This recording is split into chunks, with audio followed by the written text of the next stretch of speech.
Rogers TV buffering loops and stuck channels happen when your TV's data stream is interrupted. This results in either endless buffering or a channel getting stuck, repeating the same few seconds. The quickest fixes are restarting your Rogers TV equipment and clearing the app's cache.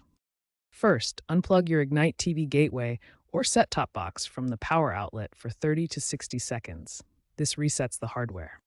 Then, if you're using the Rogers app, go to Settings, Apps, Ignite TV, Storage, Clear Cache. These two steps resolve most issues and are your first line of defense.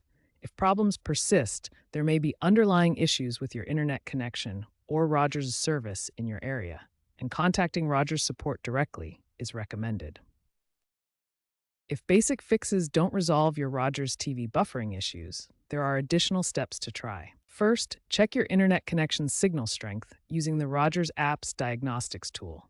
High latency over 100 milliseconds, or ISP throttling, often causes these persistent buffering problems.